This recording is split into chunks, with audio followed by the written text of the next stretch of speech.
ونستعينه ونستغفره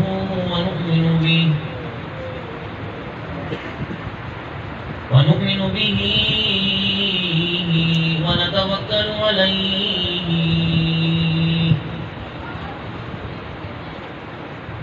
ونعوذ بالله من شرور أنفسنا ومن سيئات أعمالنا من يهده الله فلا مضل له ومن يضلل فلا هادي له ونشهد أن لا إله إلا الله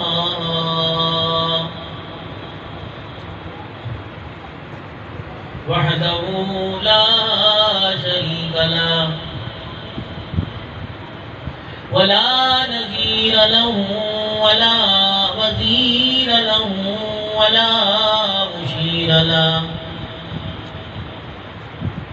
ولا معين له ولا مثل له ولا مثال له ونشهد أن سيدنا وسندنا ونبينا وشفيعنا وهادينا ومرشدنا ومولانا محمدا عبده ورسوله أرسله بالحق بشيرا ونذيرا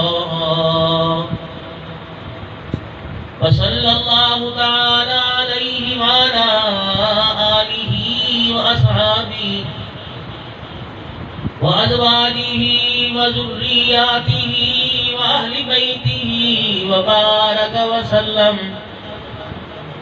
وسلم تسليما كثيرا كثيرا أما بعد فأعوذ بالله من الشيطان الرجيم بسم الله الرحمن الرحيم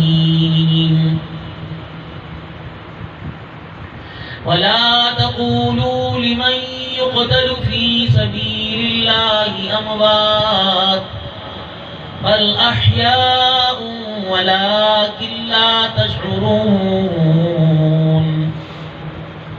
ولنبلونكم بشيء من الخوف والجوع ونقص من الأموال والأنفس والثمرات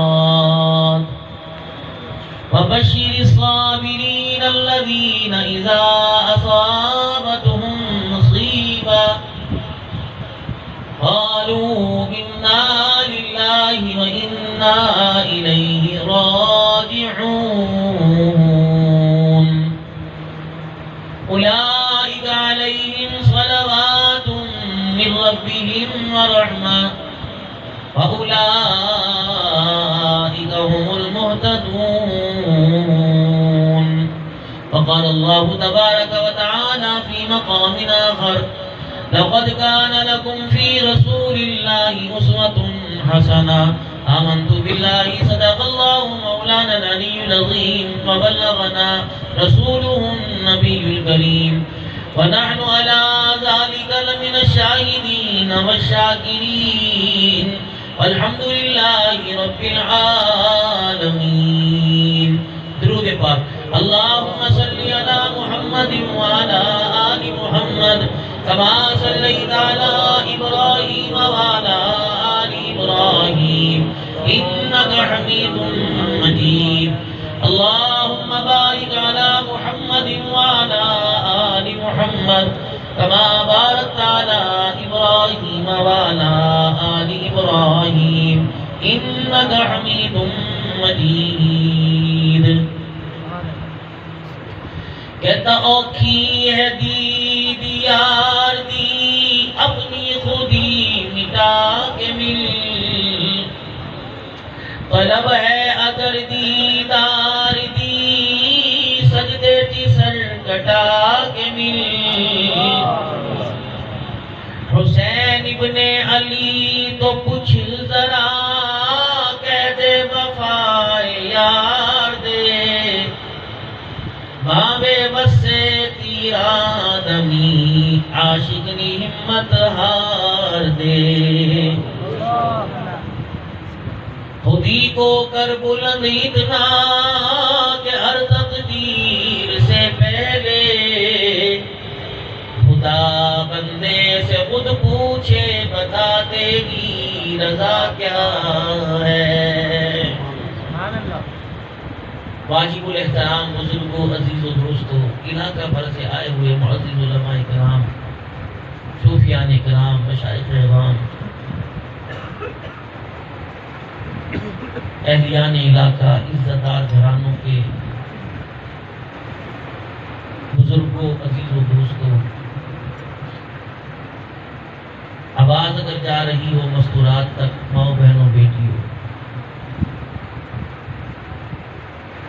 اللہ کریم آپ کی اس کوشش کو آپ کی پرخلوص دعوت اور آپ کی زبان کے اندر جو اللہ نے مٹھاس رکھی تاثیر رکھی اور آپ کی ایک آواز پر لوگوں نے لبیک کہا مختلف شکوک سے حضرات آپ کی خدمت میں آپ کی جامع مسجد حاضرہ میں حاضر ہوئے اور مختلف عنوانات پر تقریباً 3 گھنٹے ہو چکے ہیں کہ 2-2.5 گھنٹے آپ اللہ اس کے رسول کا اور ان کے ساتھ نسبت رکھنے والے ان کے خاندان کا اور یہ کرام کا ذکر سن رہے ہیں. ایک انسان دور کا سفر کرتا ہے تو جب وہاں سے پیسہ خرچ کر کے واپس آتا ہے جس آدمی کو پتہ لگا کہ فلانی جگہ گیا تھا اور وہاں پیسہ ہی ضائع کر کے آیا تو سب سے پہلا سوال کرے گا یار میں نے تجھے منع نہیں کیا تھا بھلا تجھے کیا ملا کوئی فائدہ ملا تجھے کوئی سودا خریدنا ہو دوسرا ساتھی منع کرے گا جب نقصان ہوگا کیا ملا کوئی فائدہ ملا کیا فائدہ تھا اتنے لمبے سفر کرنے کا. اب یہ نہ ہو کہ اس پروگرام سے فارغ ہوں اور اپنے گھر کی طرف جائیں تو باہر یہ دروازے پر جو فرشتہ کھڑا ہے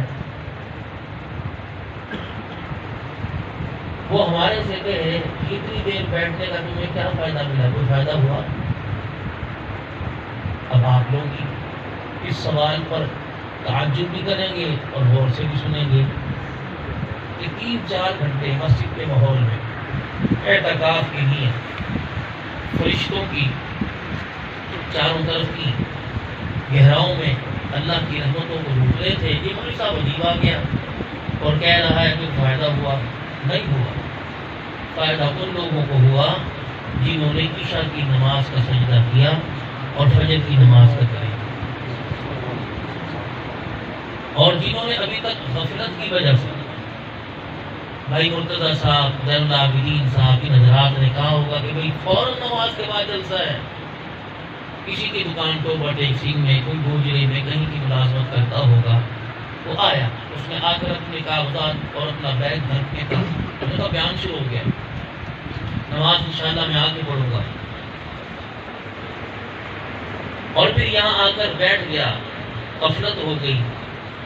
تو ایک برادرانہ مشورہ اگر چاہتے ہو کہ اس جلسے کی بہاریں گھر لے کے جائیں اور ان بہاروں پر انوارات کی بارش ساری رات اللہ کی طرف سے میری چرپائی پہ برستی رہے تو معاف کرنا عشاء کی نماز پڑھ کے سو جانا جنہوں نے نہیں پڑھی. جنہوں نے نہیں پڑھی ان کا تو میں کچھ کہتا نہیں لیکن جنہوں نے جلسہ کرایا یہ نہ ہو ان کے لیے وبال نہیں. دیکھو 2-3 گھنٹے کا بیٹھنے کا مقصد یہ ہے کہ امت کو کل میں نماز پڑھ لے کے آؤ. کسی دیر بٹھانا ایک پلیٹ چاولوں کی تھیلی میں ڈال کے دے دینا یہ تو بہت بڑی ناانصافی ہے کہ اگر یہاں 3 گھنٹے خدا کے گھر میں بیٹھ کر بھی سجدہ نہیں کر کے جا رہا تو پھر میں اسے کیسے مان جاؤں یہ ایمان والا میں کیسے مان جاؤں یہ حضرت حسین اللہ آل رسول کی محبت میں بیٹھا.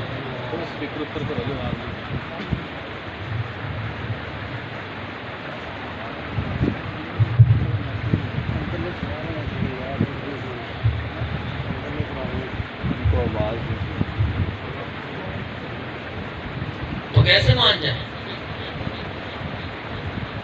آج پوری دنیا 7 ارب کے قریب آبادی ہے انسانوں کی، مرد عورت بوڑھے بچے جوان، یا بڑھ گئی ہوگی؟ ان 7 ارب کی آبادی میں اللہ بھلا کرے ان جماعت والوں کا یہ جمع تقسیم ضرب کرتے رہتے ہیں کہ 1.5 سے 2 ارب کے قریب مسلمان ہے، باقی پوری دنیا میں کافر، پوری دنیا کا کافر دن رات ہمارے سر میں ہتھوڑے مار کر اور ہمارا گربان پکڑ کے کہہ رہا ہے کہ ہم تمہارا کب سے انتظار کر رہے ہیں، ہم نے سنا ہے کہ تمہارے نبی صلی اللہ علیہ وآلہ وسلم اپنی ذمہ داری جو اللہ نے ان کے سپرد کی تھی، وہ یہ ذمہ داری کا بوجھ امت کے قدموں پہ ڈال کے گئے ہیں۔ ہمیں ختم نبوت کے صدقے سے کار نبوت ملا، نبوت والا کام ملا، تو تمہارا نبی تو کبھی ٹک کے گھر میں بیٹھے ہی نہیں، اور یہاں تک کہ سب کچھ قربان کرتے کرتے کرتے اپنا خاندان قربان کر دیا۔ حجۃ الوداع کے موقع پر خود فرما رہے اللہ تو گواہ رہنا، میں نے ان تک دین پہنچا دیا۔ کربلا کے اندر حسین کہہ رہے اللہ تو گواہ رہنا کہ ہم نے نانے کے لائے ہوئے دین کی خاطر سب کچھ لٹا دیا، اللہ ہماری اس قربانی کو قبول فرما۔ تو پوری دنیا کا کافر آج ہمارے سے مطالبہ کر رہا ہے آؤ ہمیں کلمہ پڑھو۔ اب بتلاؤ یہ ذمہ داری کس کی ہے، میری تبلیغی جماعت والوں کی یا مسجد کے اندر 15,000 روپے لینے والے مولوی صاحب؟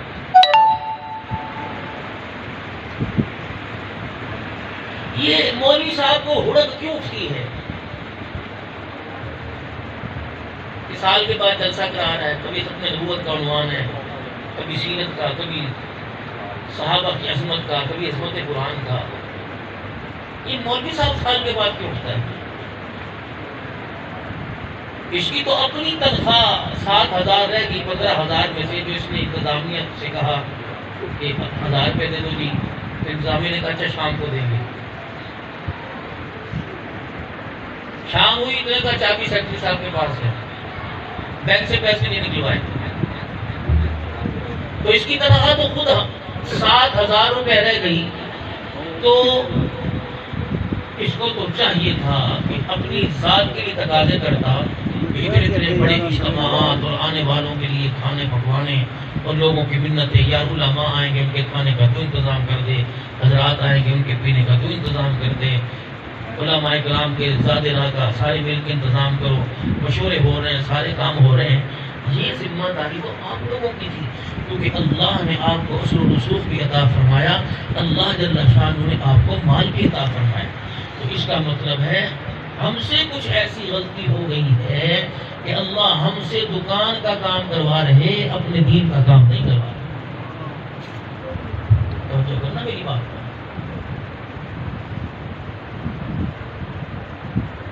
اللہ ہم سے کھیتی باڑی کروا رہے، میں اپنے آپ کو بدنصیب میں تو نہیں کہتا، اللہ کا شکر ہے اس آدمی کو بدنصیب نہ دو جو صبح تہجد کے وقت اٹھتا ہے اور سیدھا کھیتوں میں بھاگ جاتا ہے، صبح اٹھتا ہے جانوروں کے باڑے میں چلا جاتا ہے۔ لوگ مسجد کی طرف جا رہے ہیں، جانوروں کے باڑے کی طرف جا رہا ہے۔ اس کا مطلب ہے اللہ ایسے لوگوں سے اپنے دین کا کام نہیں کروانا چاہتا۔ رمضان المبارک میں آپ نے دیکھا کرونا وائرس آیا، اللہ نے فرشتوں کو وردی پہنا کے کھڑا کر دیا، پڑھنا نہیں دینا میرے گھر کے اندر، مارو جوتے میں۔ میری مسجد، میرے محلے کی مسجد میرے پیسوں سے بنی ہے، میرا تایا چاچا مسجد کی انتظامیہ میں، محلے کے لوگ چندہ اکٹھا کر کے مولوی صاحب کو تنخواہ دیتے ہیں۔ پھر کیا وجہ بنی کہ مجھے ہمارے محلے میں جو مسجد اس میں آنے نہیں دیا؟ ابھی آپ نے سوچا بھائیو 6 مہینے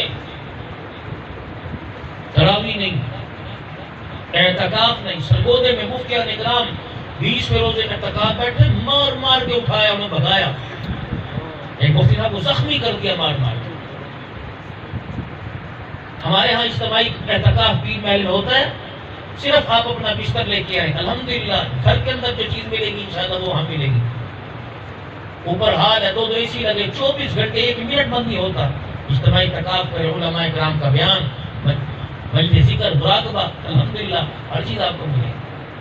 کبھی آپ تشریف لائے ہمارے جامع ہاضہ پیر محل میں، جامع عثمانیہ میں، 12:30 بجے اذان، 12:35 پر مجلس دروش کی، 1 بجے دعا، پھر 1 بجے جمعہ کا خطبہ، خطاب، 2:15 بجے نماز، 2:30 بجے مجلس ذکر، 3:30 بجے تک.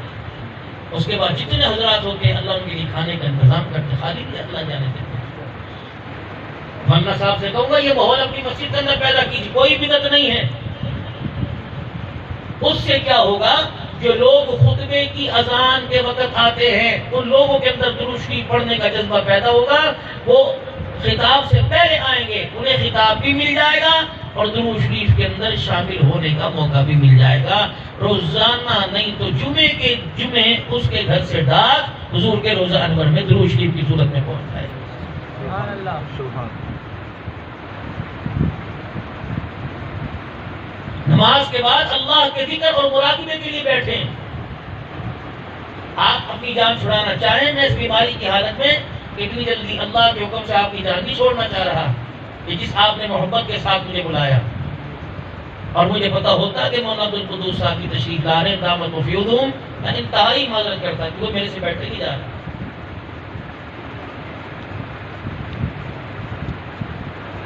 اور جو اپنی جان پر میں نے بڑا ظلم کیا، ان 15 دن کے اندر 60-70 بیانات، 2-3 صوبوں کے اندر گھوم کے آ جانا. لوگ محبت سے بلاتے ہیں، انکار نہیں ہوتا. ابھی پچھلے ہفتے میں نہیں کیا، ان کا مطلب جلسہ منسوخ، اگلی تاریخیں دیں. جو اردو کی محبت ہے کس نے ڈالی؟ اللہ نے ڈالی. کس نے ڈالی؟ اللہ. تو آؤ پھر کیوں نہ اس سونے رب کی طرف ہم اپنے آپ کو ڈال دیں، اس رب کی طرف رجوع کریں جس نے ساری دنیا کی دولت عطا فرمائی. تم اللہ کے تابع دار بن جاؤ، اللہ مخلوق کو تمہاری اولاد سمیت تمہارے تابع دار بنا دے.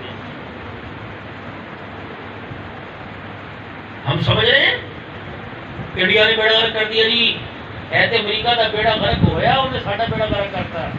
جدو کہ موبائل آئے نے تباہ کرتا. موبائل میرے پاس ہے، میرے بچے کوئی بگڑے. میرا ایک موبائل ٹوٹتا نہیں، کوئی اللہ کا بندہ لے کے دے، لاکھ 1.25 لاکھ روپے کو موبائل لے کے دے جاتے ہیں. میں تو خراب نہیں ہوا، میرے بچے تو خراب نہیں ہوئے، امام خان کے بچے تو خراب نہیں ہوئے، مولوی صاحب کے بچے تو خراب نہیں ہوئے. لاؤ قرآن میں سر پر رکھ کر اٹھا کے کہتا ہوں خدا کی قسم حالات ایک سے ایک آئے، اللہ نے ثابت قدم رکھا. پھر میرے عزیزوں کوشش کی کہ حرام کا لقمہ نہ میرے اندر جائے نہ میری نسل کے اندر جائے. کیوں؟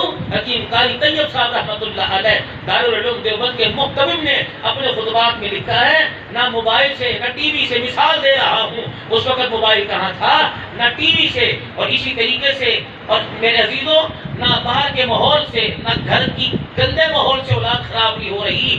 80% اولاد جو تیرے گھر میں حرام کا لقمہ آ رہا ہے اس سے خراب ہو رہی ہے.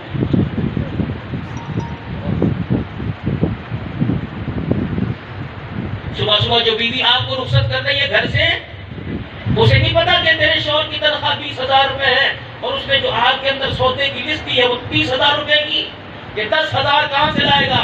اس بے وقوف سے کوئی پوچھے. اب جب وہ 20,000 کے ساتھ 10,000 شامل ہوا تو اس نے 20,000 حلال کی کمائی کا بیڑا غرق کر کے رکھا. 10% اولاد گھر کے ماحول سے اور 10% اولاد باہر کی صحبت سے خراب ہوتی ہے، 80% اولاد حرام کے لقمے سے خراب ہوتی ہے. میں آپ اپنی کمائی پہ نظر ڈالیں، یہ کمائی اللہ اس کے رسول کو راضی کر کے کمائی جا رہی ہے. 72 سال پاکستان کو بنے، 1400 سال پہلے حضور دنیا میں تشریف لائے. یہ کیسا حضور صلی اللہ علیہ وسلم کا امتی ہے جسے کلمہ اور کلمے کا معنی آج تک نہیں آیا، زندگی گزار دی.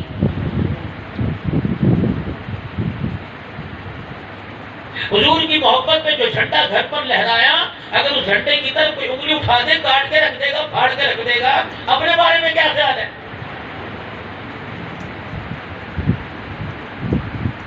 گھر کے اندر، میرے گھر کے اندر ایک بھی طریقہ مدنی کریم صلی اللہ علیہ وسلم والا نہیں. مجھے بتاؤ پوری دنیا کو آپ کیا کردار دو گے؟ یہ نعرہ ہالینڈ میں لگا تھا کہ فرانس میں لگا تھا؟ یہ نعرہ ناروے میں لگا تھا کہ انگلینڈ میں لگا تھا کہ میری مرضی میرا جسم؟ وہ کافروں کی ایسی جرات نہ کر سکے تو مسلمانوں کے ہتھ کر گیا. بولنا ایسی بات ہے؟ بتاؤ کہاں نعرہ لگا تھا؟ پاکستان میں، اسلام آباد میں. دنیا کے اندر دوسری مرتبہ خدائی کا دعویٰ ہوا. پہلی مرتبہ خدائی کا دعویٰ ہوا انا ربکم الاعلی. فرعون نے کہا میں رب، اللہ نے میں پانی میں غرق کر پھینک دیا. یہ نہیں کرنے دوں گا. میری قبر میں کھڑا ہو اور میں دیکھتا رہوں، میں یہ نہ تو یہ کرنے کو نہیں دینا. ایک پانی کی موج کو کبیا پلٹا کے رکھ دے. آمنا برب موسیٰ و ہارون. چل بھاگ یہاں سے. دوسرا 1400 سال کے بعد ایک اور دعویٰ ہوا. کب؟ کس نے کیا؟ مسلمانوں کے گھر میں پلنے والی نے. کس نے کیا؟ اذان پہلے سنی، گھٹی بعد میں نہیں، پتہ نہیں سنی بھی ہوگی کہ نہیں سنی ہوگی. باپ کی حلال کمائی سے پرورش پانے والی، اسکول پڑھنے والی نے اتنا بڑا نعرہ لگا دیا میری مرضی میرا جسم. کب لگا؟ ڈھولک کی تھاپ تھی، گھنگرو کی کھنک تھی، پائل کی چھنک تھی.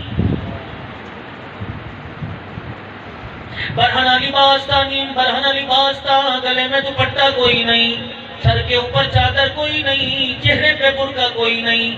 اور اس نے بازار میں کھڑے ہو کر اعلان کر دیا میری مرضی میرا جسم ہے، اب میرے پہ کسی کی مرضی نہیں چلے گی. اپنی مرضی سے شادی کروں گی، اپنی مرضی سے طلاق لے لوں گی، اپنی مرضی سے بچے پیدا کروں گی، اپنی مرضی سے بچے پیدا نہیں کروں گی. کون ہوتا ہے میرے پہ پابندیاں لگانے والا؟ اسلام اتنا تنگ دین نہیں ہے. پروردگار عالم کے فرشتے آسمان سے آنکھیں کھول کے دیکھتے ہیں. الہ العالمین یہی وہ لوگ ہیں، یہی وہ عورتیں ہیں جن کے لیے کملی والا رو رو کے تیرے سے پردے کی بھیک مانگ کے گیا. یہی وہ لوگ ہیں جن کے لیے 23 سال تک مصلے پہ کھڑا روتا رہا ہے. اتنا بڑا سخت جملہ کے فرشتوں کو حیران کر دیا. میں سمجھتا ہوں فضاؤں کے اندر اڑنے والے پرندے بھی اپنی جگہ اڑتے اڑتے ٹہنیوں پر جا کے بیٹھ گئے ہوں گے. جب یہ فرشتے یہ آواز آسمان پہ لے کے جا رہے ہوں گے میری مرضی میرا جسم ہے، اس کی غیرت کو جلال آ گیا. اس نے اپنا غصہ دکھایا، ایسا غصہ دکھایا. فرمایا فرشتوں یہ کہتی ہے میری مرضی میرا جسم ہے، میں گلے میں دوپٹہ نہیں ڈالوں گی، میں سر پہ دوپٹہ نہیں ڈالوں گی، میں برقع نہیں پہنوں گی. ان کے بندے کیا بے غیرت ہو گئے، غیرت ایمانی ان کے مردوں میں سے چلی گئی. ٹی وی پر اللہ اکبر جس نے نبی کے دین کا پردے کا دفاع کیا اسے گالیاں دی گئی، اسے ٹی وی چینل سے نکال دیا گیا. طرح طرح کے بہتان لگائے گئے.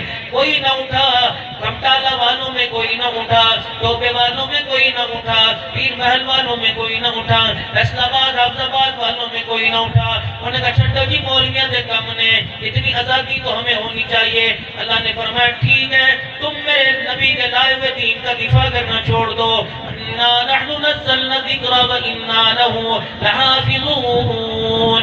آج میں تمہیں قرآن کی بھی حفاظت کر کے دکھاؤں گا، نبی کے لائے ہوئے دین کی بھی حفاظت کر کے دکھاؤں گا. یہ ہوتی کون ہے جو کہہ رہی ہے میری مرضی میرا جسم ہے؟ اللہ نے فرمایا اس نے 8 مارچ کو اعلان کیا، اس کے مردوں کو غیرت نہ آئی، مردوں نے منع نہ کیا. ٹھہر جاؤ میں تمہاری ایسی تیسی پھیرتا ہوں، ٹھہر جاؤ میں تمہارے سامنے میدان کے اندر آتا ہوں، اور میرے ساتھ مقابلہ کرو. میری عورت نے کہہ دیا میں برقع نہیں پہنوں گی، مجھے میری عزت کی قسم ہے 15 مارچ سے پہلے ان کی دکانیں بند کروا کر ان کے مردوں کو گھر بٹھا کر ماس کی صورت کے اندر برقع نہ پہنا دوں تو مجھے اپنا خدا نہ کہنا. الہ العالمین اور کیا کرے گا؟ فرما تمہارے بازار بند کروں گا، حلال کمائی کے اڈے پر جاؤ گے، فرشتے تمہاری دکانوں کو تالے لگائے گی، سیل کر کے چلی جائے گی، فرشتے سیل کر کے چلے جائیں. یہ تو پولیس ایک نقشہ تھا، اس کی کیا مجال. جن کا ایمان 100 روپے پر اور 50 روپے پر بک جاتا ہو وہ تیری دکان کیسے بند کر سکتے ہیں؟ یہ تو میرے عمر کا گھوڑا چل رہا تھا، میں نے تمہاری مارکیٹیں بند کر دی۔ رمضان المبارک آیا، اللہ اکبر، وہ وقت یاد کرو۔ آج من حدیث کا مفہوم ہے، فرمایا ایک وقت آئے گا پیسہ ہاتھ میں لے کے پھرے گا، حالات سے مارکیٹ میں نظر نہیں آئے گی۔ میرے عزیزوں پیسہ آپ کے پاس تھا، اللہ نے فرمایا اجاڑ کے رکھ دوں گا، معیشت کو تباہ کر کے رکھوں گا، تجارت کو تباہ کر کے رکھوں گا۔ رمضان المبارک میں روزے داروں کے حلال مال کو لوٹ کر اپنے مکان بناتے ہو کہ تمہاری میں دکان نہیں بند کر دوں گا، تمہارے پلازے بند کر دوں گا۔ یا اللہ اور کیا کرے گا؟ اور میں لاک ڈاؤن کی صورت میں تمہیں گھر میں بٹھا دوں گا، جمعہ تم گھر میں پڑھو گے، میں اپنے گھر تمہیں نہیں آنے دوں گا۔ رمضان المبارک کا چاند نظر آئے گا، قرآن کی شدائی دیواروں میں ٹھکرے مار مار کے روئیں گے، یا اللہ میں تراویح پڑھنے کی اجازت دے دے۔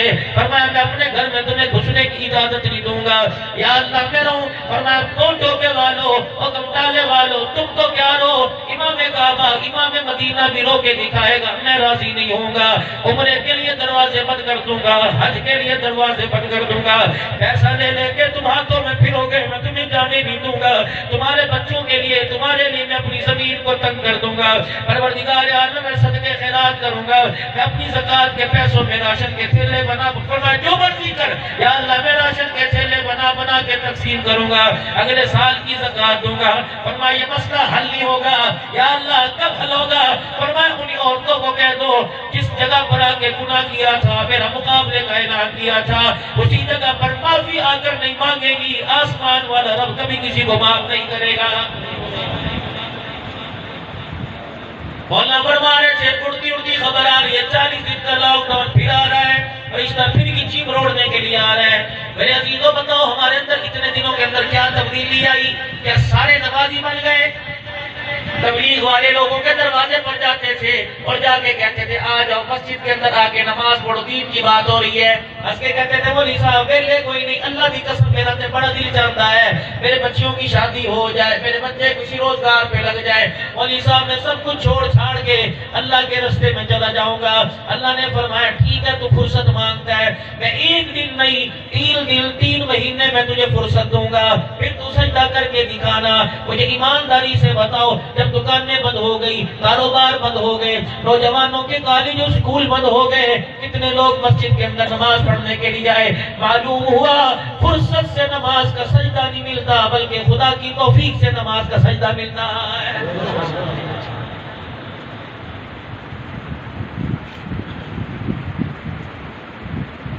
ہواؤں پر ہماری حکومت تھی، زمین پہ ہماری حکومت تھی، اتنی سی بات سے اللہ ناراض ہو گئے۔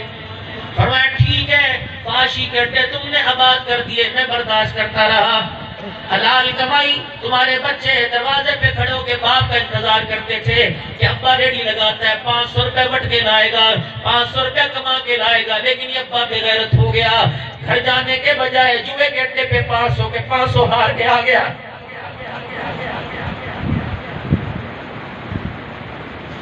دن کا باپ نے جوڑا، مکان کی چھت تیار کی، اس نے ایک ہی جوئے کی بازی میں پورا مکان ہار دیا۔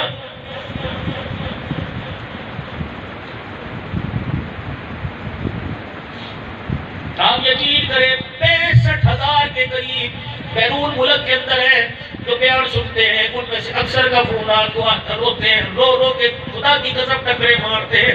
فرمایا مسلمانوں کو کچھ تو خیال کریں۔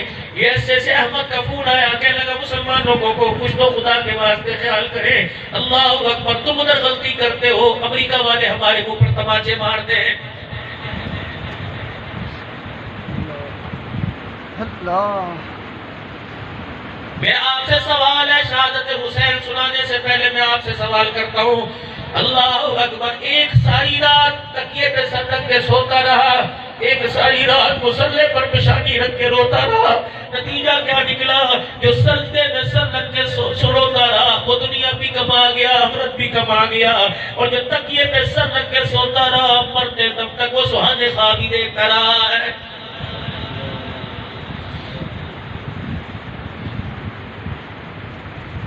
شرم ہی نہیں آتی میرا ہو کے کہاں جا رہا ہے؟ تیری حیا کہاں چلی گئی؟ میرا بندہ ہو کے میرے گھر کے پاس ہے، مجھے تو خدا کی قسم خدا کے عذاب سے ڈر لگتا ہے۔ شہر کے تمہاری بستی کے کونے پہ مسجد ہے، صبح صبح جب نماز کا سجدہ کیے بغیر کس طرف جاتے ہوگے؟ میں قسم اٹھا کے ذمہ داری سے کہتا ہوں، جہاں تک بے نمازی کی نگاہ ان دیواروں پہ پڑتی ہوگی، ہاتھ پھیلا پھیلا کے خدا کا گھر اس بے نمازی پر لعنت پھینکتا ہوگا۔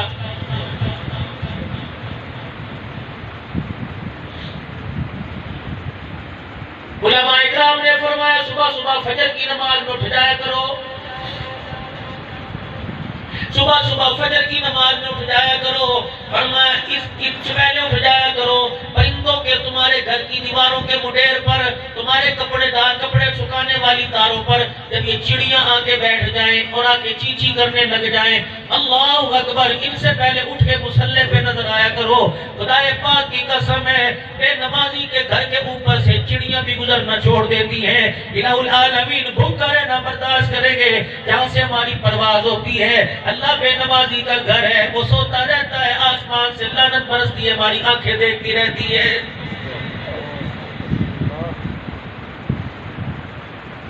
فرمایا چڑیوں کے چہچہانے سے پہلے اٹھ جاؤ، مصلی پر بیٹھ کر دکھا دو۔ خدا کی قسم پرندے آ کر دیکھتے ہیں، خدا کی پھٹکار ڈال کے چلے جاتے ہیں۔ آج پوری دنیا کا کافر ہمارے سے کردار مانگ رہا ہے۔ کون سا کردار؟ ابو عبیدہ بن جراح رضی اللہ تعالی عنہ کہاں ہے؟ بیت المقدس میں۔ حضرت سعد بن وقاص رضی اللہ تعالی عنہ کے فلسطین میں بیت المقدس میں عمر 22 لاکھ مربع میل کا حکمران بنا۔ ابو عبیدہ بن جراح رضی اللہ عنہ کی قیادت کے اندر فوجی لشکر چلا گیا۔ وہاں عرفہ عیسائیوں نے، وہاں پادریوں نے ان سرداروں کے سامنے، صحابہ اکرام کے سامنے آ کر کہا، لڑو گے اینٹ کا جواب پتھر سے دیں گے، 4 ہمارے مارو گے 2 ہم تمہارے ماریں گے۔ یہ مسئلے کا حل نہیں ہے، تم بیت المقدس فتح کرنے آئے ہو، آخری دم تک مقابلہ کریں گے، جب تک ہمارا بچہ ذبح نہیں ہو جائے گا بیت المقدس کے دروازے کے تالے کی چابی نہیں دیں گے۔ ابو عبیدہ ہماری بات غور سے سن، اگر تو بیت المقدس فتح کرنا چاہتا ہے تو اس شخص کو لے کے آ جس کے بارے میں تمہارے نبی نے 12 پیمد والے کرتے کی پیشن گوئی کی ہے۔ کون؟ وہ آج جو 22 لاکھ مربع میل کا حکمران بنا بیٹھا ہے، اسے لے کے آؤ۔ حضرت عمر رضی اللہ تعالیٰ عنہ کو پیغام دے دیا۔ عمر کہتے ہیں لڑائی کرو گے، لڑائی کریں گے، یہ حل نہیں مسئلے کا۔ اگر چابیاں چاہتے ہو بیت المقدس کے دروازے کی تالے کی تو عمر تجھے آنا پڑے گا۔ حضرت عمر رضی اللہ تعالیٰ عنہ 12 پیمد کا کرتا پہن کر، پرانی سی پگڑی پہن کر، پیر کے اندر جتی کوئی نہیں، عام دنوں کے اندر تو دور کی بات ہے، عید کا دل تھا، مسلمانوں کا خلیفہ عید پڑھانے کے لیے جب گھر سے باہر نکلا، ننگے پاؤں نکلا، صحابہ اکرام نے روکا، عمر جوتا گھر بھول آئے۔ عمر رضی اللہ عنہ نے نیچے مکر کے رونا شروع کر دیا، فرمایا 22 لاکھ مربع میل کا حکمران تو بن گیا، لیکن میری تنخواہ عید کے دن بھی جوتا خریدنے کی اجازت نہیں دے رہی ہے۔ نعرہ تکبیر، تاجدار ختم نبوت، تاجدار ختم نبوت، عظمت صحابہ۔ 22 لاکھ مربع میل کا حکمران عمر آپ آ جاؤ۔ حضرت عمر رضی اللہ تعالیٰ عنہ بھی وہی لباس پہن کے نکل لیے، غلام اسلم ساتھ ہے، سفر لمبا ہے، آپس میں طے ہو گیا، آدھا رستے غلام بیٹھے گا، آدھے رستے میں بیٹھوں گا۔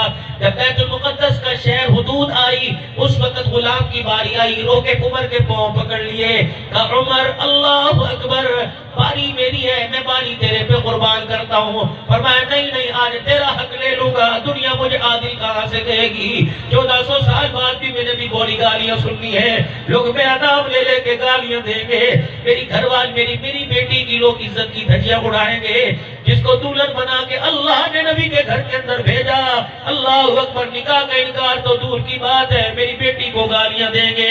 میں قربان جاؤں، کراچی کے اندر ایک مرد کلندر ہے جس کو اورنگزیب فاروقی کہتے ہیں، رو رو کے کہہ رہا تھا، او لوگو، میں اپنی ماں کے تمہیں نام بتا دیتا ہوں، اپنی بہنوں کے نام بتا دیتا ہوں، بیویوں کے نام بتا دیتا ہوں، بچیوں کے نام بتا دیتا ہوں، صبح سے لے کر شام تک میری ماں کا، میری بیوی کا، میرے بچیوں کا نام لے لے کے گالی دو، برداشت کروں گا۔ صدیق کی بیٹی عائشہ کو گالی دو گے، اورنگزیب برداشت نہیں کرے گا۔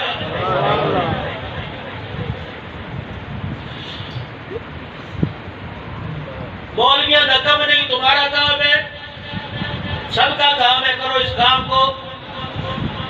چور نے ہمارے گھر میں پہلے پتھر پھینکا، آہستہ آہستہ اس نے کہا تو مردار ہے، پھر پتھر پھینکا، کہنے لگے ہلکی سی آہٹ بھی نہیں ہوئی تو سارے مرے پڑے ہیں۔ پھر اس نے ختم نبوت کی پگڑی پہ ہاتھ ڈالا، پھر آہستہ آہستہ ختم نبوت کی پگڑی پر ہاتھ ڈالتا ڈالتا صحابہ کی عزت والی پگڑی پر ہاتھ ڈالنا شروع کر دیا۔ ذمہ داری سے عرض کر رہا ہوں، وہ آصف علمی خدا پاک کی قسم ہے، ابو بکر کی مشال میں گستاخی کر کے راتوں رات دوڑ گیا۔